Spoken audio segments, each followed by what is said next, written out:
This piece of poetry of mine, which I wrote a few years ago, is dedicated to my mother, but really to all women, I suppose. My mother, this is the first Mother's Day that I will have without my mother. My mother passed away in June of 2011, so my thoughts are certainly of her today. And it's the title of my piece of poetry that I wrote is called The Chorus Line. And you know what a chorus line is, like the young lady who danced a little bit ago. A chorus line is a line of dancers. Well, this piece of poetry is about a line of dancers. Well, in a way, as you shall see. The chorus line.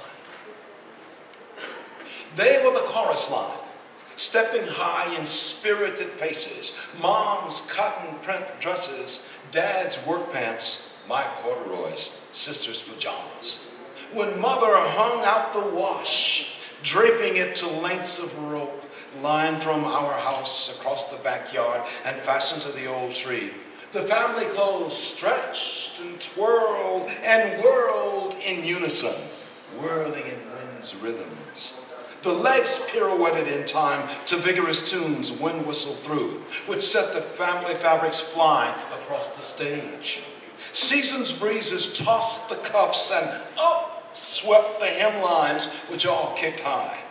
They were dancers tapping in tight circles or leaping in long and wide arcs with their arms spread and their legs stretched, following a brisk tempo.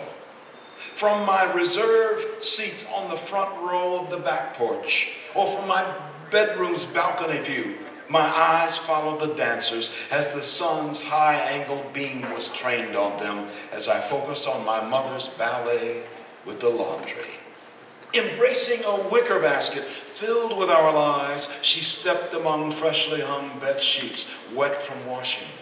The sun spotlighting her choreographed role between the cotton stage curtains. Mother's figure was sometimes in silhouette as the dancers strutted all around her. Long before electric dryers tumbled the clothes, there was the laundry line, with its sheets billowed of wind, which was cued by the director. The clothes were sunshine scented, carrying the aroma even after their encore performance. They are sights and smells now relegated to past times. Progress in tones gentle electric, modern days mouths Maytag. Still there are some wash lines, tended by those whose time is not as rushed. As if they were in another era, they carry the wash loads to backyards, perhaps recalling yesteryear's long lines of clothespin dancers who dripped their perspiration and cast their shadows against backdrop scenery. Fewer chorus lines perform today as their numbers further dwindle from times of their heyday.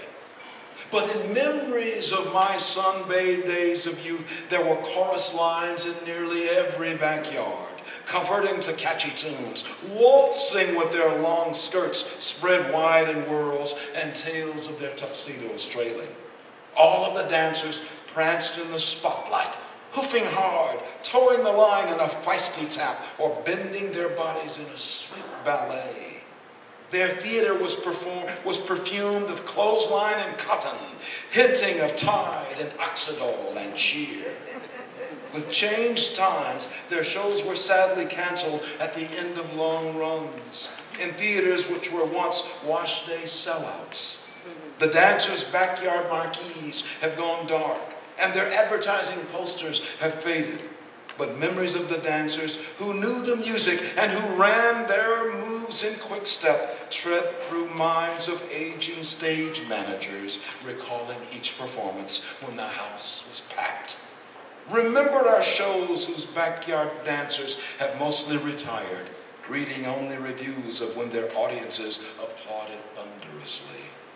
But the backyard shows of long ago, where my mother choreographed the routine for the chorus line of trousers and skirts and jackets and shirts, freshly pulled from the soap suds, are still remembered by spectators like me who had season's tickets for the box seats and who knew all the dancers well.